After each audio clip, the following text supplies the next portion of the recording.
চলো পুজো দিয়ে এবার আমরা ভোগ খেতে বসে গেছি।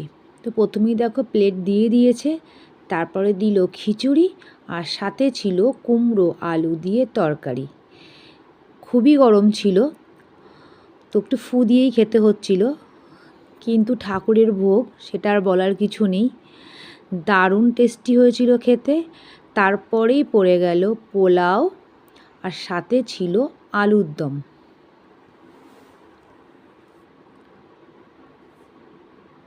আলুর দম পোলাওটাও খুবই টেস্টি হয়েছিল, কিন্তু প্রচণ্ড গরমও লাগছিল আর খিদেও খুব পেয়েছে, তো তাড়াতাড়ি করে জন্য খেয়ে নিচ্ছি। তারপর দিল পাঁপড় আর টমেটোর চাটনি, আর পাঁপড় দিয়ে টমেটো চাটনি খেতে ভালোই লাগে। আর লাস্টে ছিল পায়েস।